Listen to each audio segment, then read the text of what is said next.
In the headlines on this Monday, as many as 50 people are being held hostage in Sydney, Australia. 5, including one Korean Australian, flee to safety, but the standoff continues. President Park Geun-hye's brother appears before the prosecution as part of the ongoing investigation into one of the president's former close aides. President Park's approval ratings hit their lowest point. The true era of North Korean leader Kim Jong-un starts now, says the regime. More on this and other stories coming right up.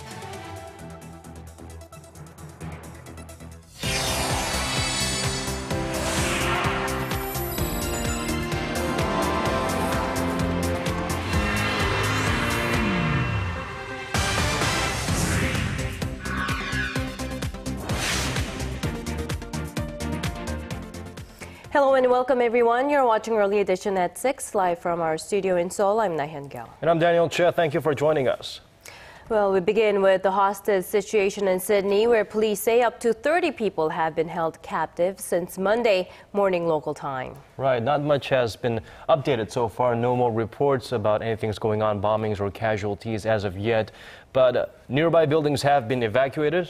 For more now, we go live to our Kim Jong-un, who has been following the case for us since the beginning. So Minji, what's the latest? Well, over the past few hours, 5 hostages have been seen escaping from inside the Lindt Chocolate Cafe in Martin Place. The Korean consulate in Sydney has confirmed that one of them is a Korean Australian who was being held inside.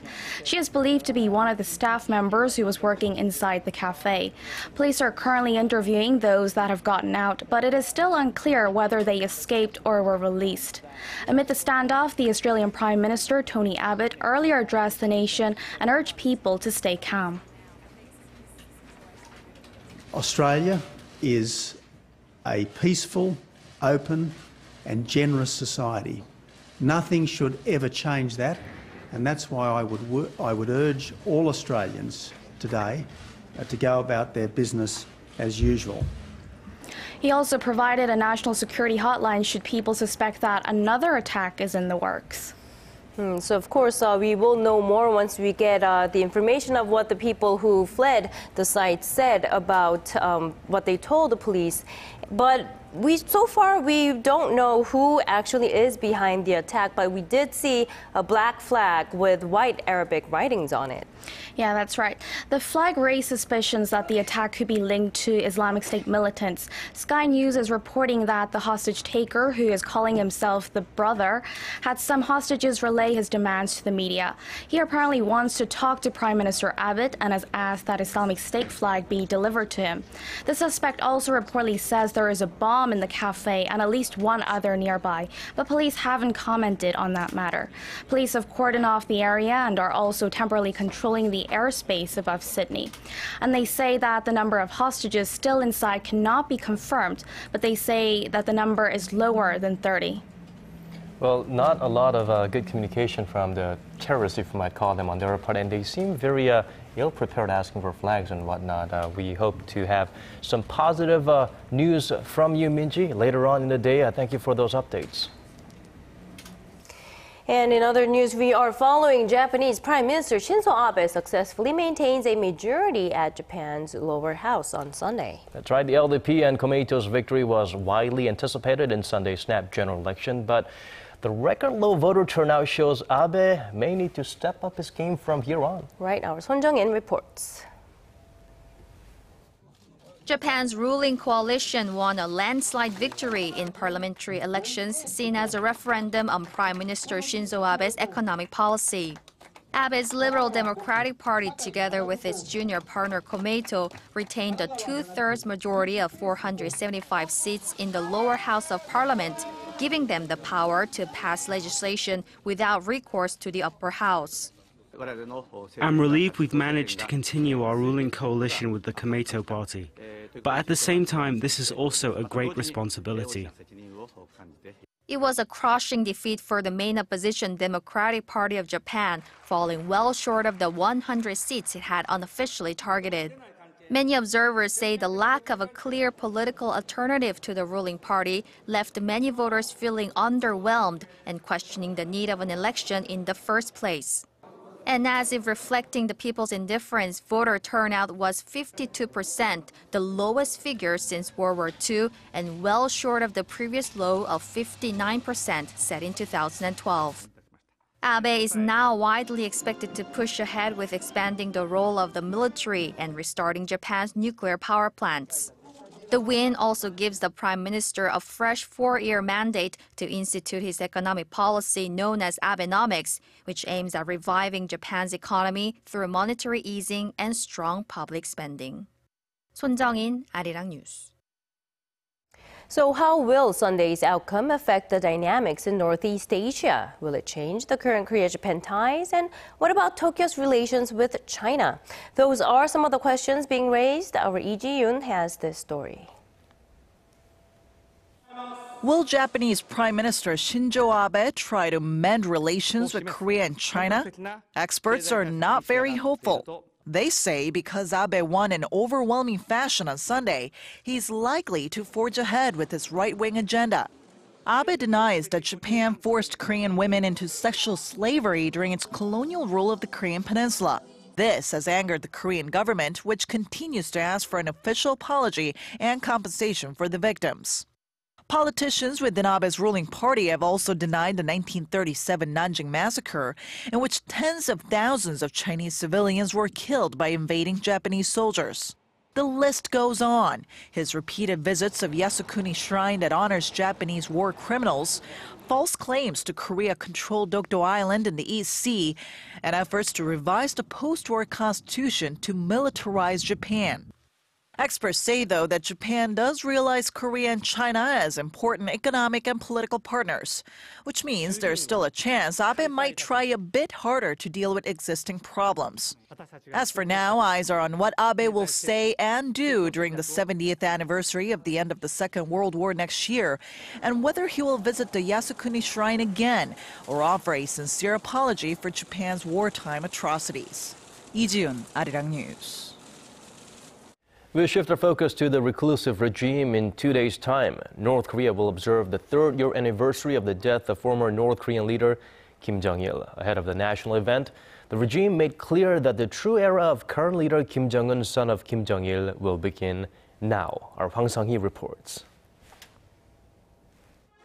North Korea has pledged to open a new era under Kim Jong-un's leadership. Ahead of the 3-year anniversary of the death of former leader Kim Jong-il, the state-run Nodongshinmun newspaper on Sunday said the last 3 years had been sacred and passed like a hot fireball. Listing the young Kim's Pyeongjin line, or the dual development of nuclear arms and the economy, and major construction projects, it labeled the last 3 years as historic, during which time the regime had become prosperous, both ideologically and materially. Pyongyang remains isolated from the world, but it has made strides in its military capabilities. North Korea has been increasing its accuracy rate of missiles through constant test firings, launching 111 missiles through 19 rounds this year. A senior South Korean military official says North Korea is running 30 nuclear-related institutions like nuclear power plants, and speculates Pyongyang possesses around 20 nuclear weapons, which is more than double the amount from a few years ago. Another official notes the North is close to being capable of attaching a miniaturized nuclear device on a Scud missile that could reach all corners of the Korean peninsula. Experts say North Korea's confidence level is higher than ever when it comes to war readiness, and that the regime could go ahead with a 4th nuclear test next year if things don't go their way on the diplomatic front. Hwang Sang-hee, Arirang News. Meanwhile, the U.S. government will be providing more support for North Korean human rights issues this coming year. Included in the $1.1 trillion funding bill passed by U.S. Congress over the weekend is a plan to provide financial assistance for building and managing a database on the political prison system in North Korea. More support will also be given for the protection of North Korean defectors taking refuge in China. However, Congress will continue to ban any direct financial support to North Korea. The last remaining symbol of inter-Korean cooperation, the Kaesong Industrial Complex, celebrates the 10th anniversary of its opening this month. The joint factory park apparently has not reached its full potential yet. Our Kim has the details. In December 2004, 1,000 pots were the first things to roll off the production line at the inter-Korean Kaesong industrial complex. Since that day 10 years ago, the complex has grown beyond all recognition. In the early days, there were just 15 South Korean businesses. Now, there are more than 120. The increase in the number of North Koreans is even more startling, jumping from 6,000 to well over 50,000 today. In terms of its economic benefits to the Koreas, South Korea has raked in more than $3 billion, while the North has brought in some $380 million since 2004. Now, that's not to say the Kaesong complex hasn't had its bumps along the way. The park is currently spread over some 3.3 million square kilometers. That might sound big, but that's just 5% of the original plan laid out. And just last year, Pyongyang unilaterally halted operations for 5 months amid heightened inter-Korean tensions. Despite the obstacles and unresolved issues, analysts say the industrial park is priceless in many ways. The inter-Korean Kaesong Industrial Complex is a place that goes beyond merely learning about North Korea's market economy. It's where the two Koreas realize economic cooperation, and it's a small area where the two Koreas have reunified. Professor Yang notes a private consortium needs to be established for the two Koreas to push for the globalization of the Kaesong complex. Now, if the joint park ever reaches its full potential, watchers say it could bring in over $68 billion worth of benefits for both Koreas. Connie Kim, Arirang News. It's a historic step taken together by the international community on climate change. Officials wrapped up their UN meeting in Peru, and member countries have agreed to submit plans on how each country should tackle the issue by March next year. But reactions to this agreement still vary. Kim Jong-un has our next story. More than 190 nations agreed on new measures to combat climate change at a United Nations meeting in Lima on Sunday. The deal urges governments to submit national plans by this coming March to curb greenhouse gas emissions. The national pledges will be used as a base for establishing a global agreement at the UN Climate Change Conference in Paris next December. The Lima draft is receiving mixed reviews. Some who urge stronger action on limiting increases in global temperatures say the text is weak. Others contend the deal has appeased both rich and emerging nations, who have been divided over which side should bear a bigger burden on reducing emissions. The way that we were able to deal with that issue between the U.S. and China in the joint announcement of a few weeks ago actually ended up coming in quite handy here, and it has found its way into this text as a way of kind of getting through that difficulty. So that was quite useful. Korea is 7th biggest gas emitter in the world. To tackle climate change, Seoul has unveiled a carbon emission trading market where local business entities can buy or sell leftover emissions, much like a stock exchange.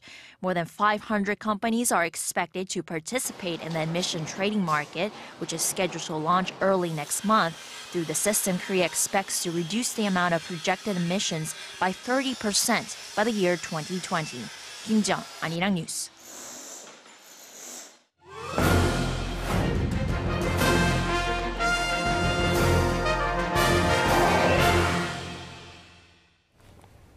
For this week's Industry Insight, we take an angle on the nation's military industry. South Korea has been a major buyer of Western military hardware, but it's reported to have seen growing exports in recent years. For a look at what has driven that trend, here's our Kim Hyun-bin. South Korea's defense exports have ballooned over the past 5 years or so.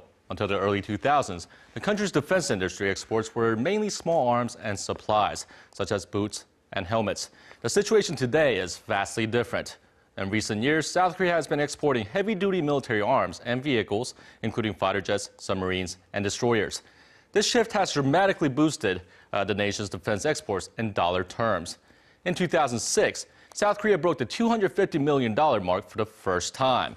By 2011, this had jumped to $2.3 billion. And last year, the figure topped $3.4 billion. So what triggered the boom in sales? Our prices compare favorably, and the nations that buy from South Korea are satisfied with what they get. All of our defense-related exports are used by the South Korean army and are proven for battle. Also, as a lot of countries in the Southeast Asia are locked in territorial disputes with China, many now buy their defense-related equipment and supplies from South Korea instead of China.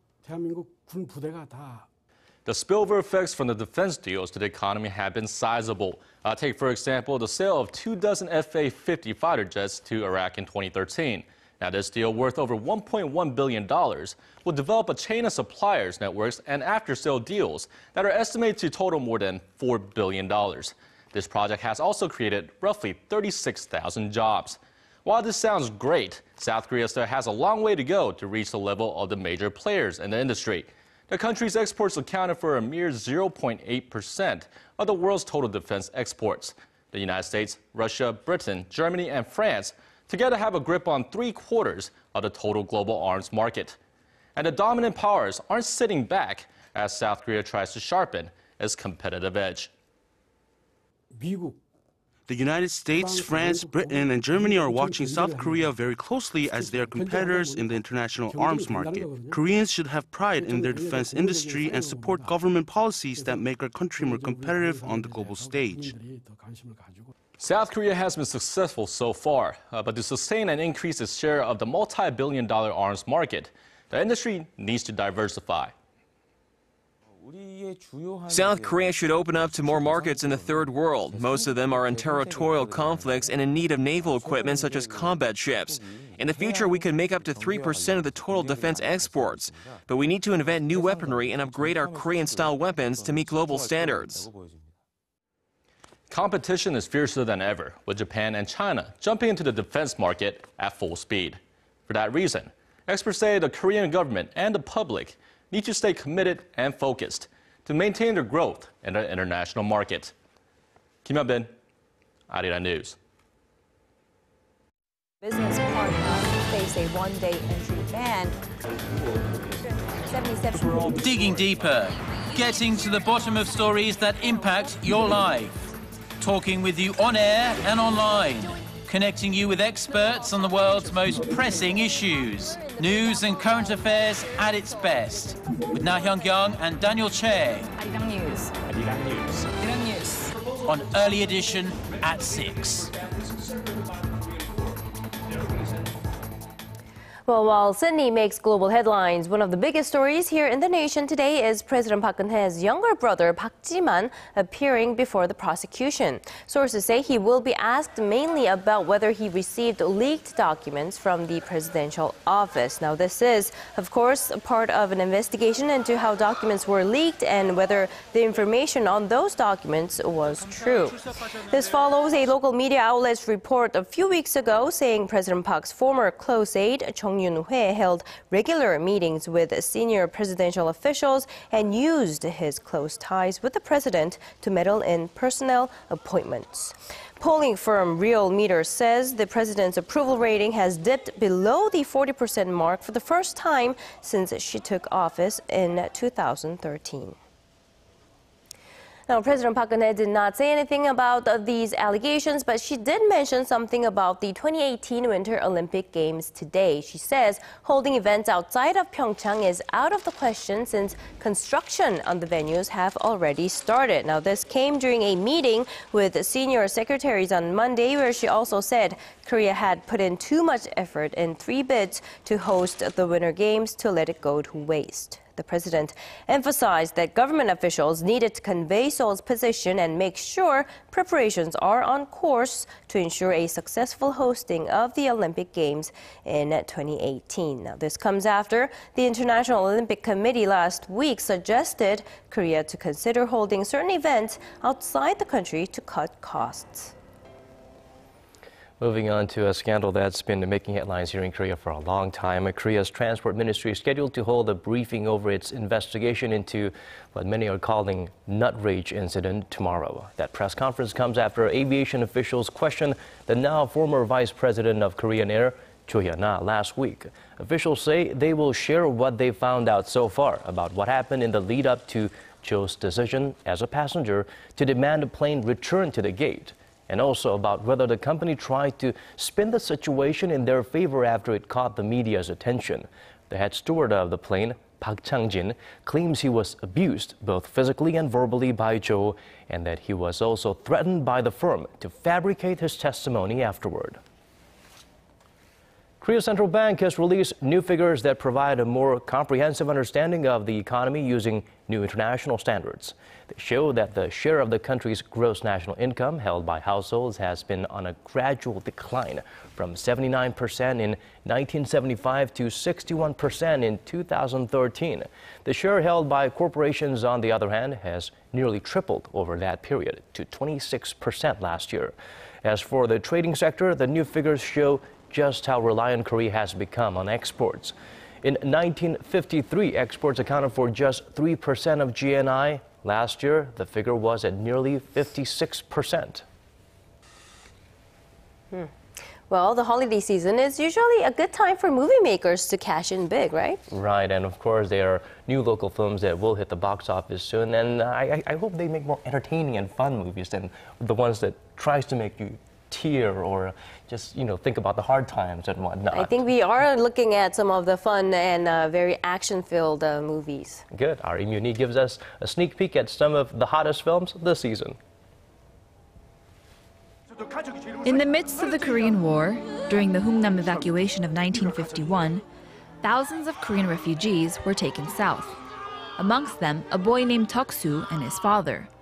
But when they realize their sister has gone missing, Toksu's father goes off searching for her and sends Toksu away with his mother and other siblings.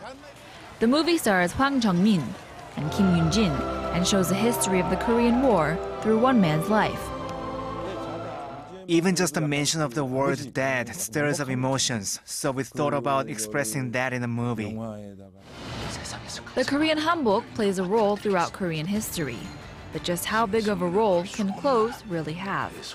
The new movie, The Tailors, is set in Korea's Joseon Dynasty period and features the story of the royal palace's hanbok artists. A rivalry sparks up between Do Seok, the current hard-working hanbok clothier, who's worked for the royal family for over 30 years, and the new free-spirited Gong Jin, a designer who recently captivated the attention of the entire palace. It's about the kind of love we experience, the love between men and women, and the love that can transcend the classes. Another movie to hit the silver screen soon is Criminal Designer. Chi-hyuk is an ace safecracker, and he's recently set his eyes on the customs department at Incheon International Airport, where a potential heist sits with a price tag of over 150 billion won. However, customs at Incheon has some of the best security in Asia, and the crew only has an hour or so to do the job. The movie boasts a star-studded and young lineup with actors Kim Woo-bin and Lee Hyun-woo. Im Yoon-hee, Arirang News.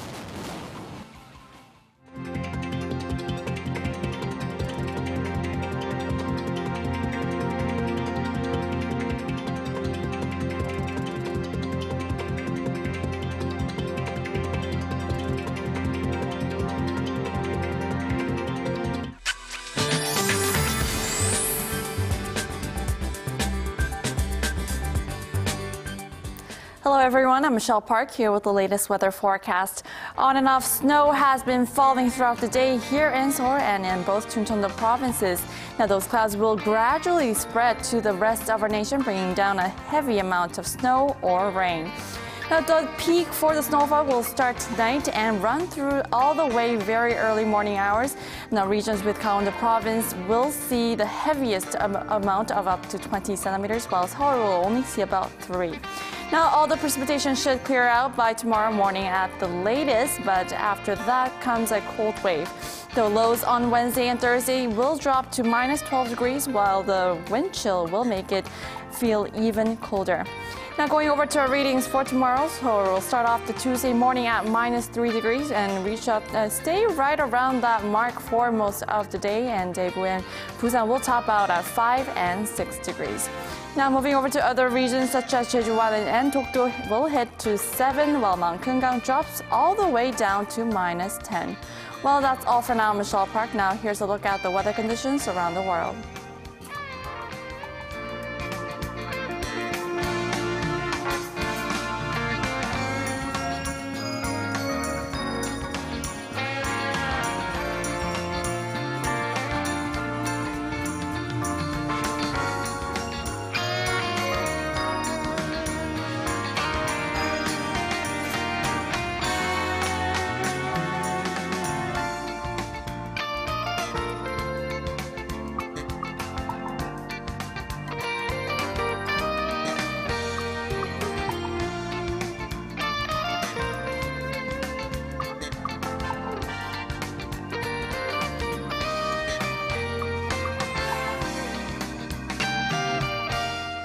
Well, we've come to the end of the first newscast of this week. Thank you for watching. If you're tuning in from different time zones, do have a wonderful day. This has been Daniel Chen. And I'm Na-hyun Kyung. If you are in Korea, have a great rest of the evening. Daniel and I will be back same time tomorrow. Bye-bye for now.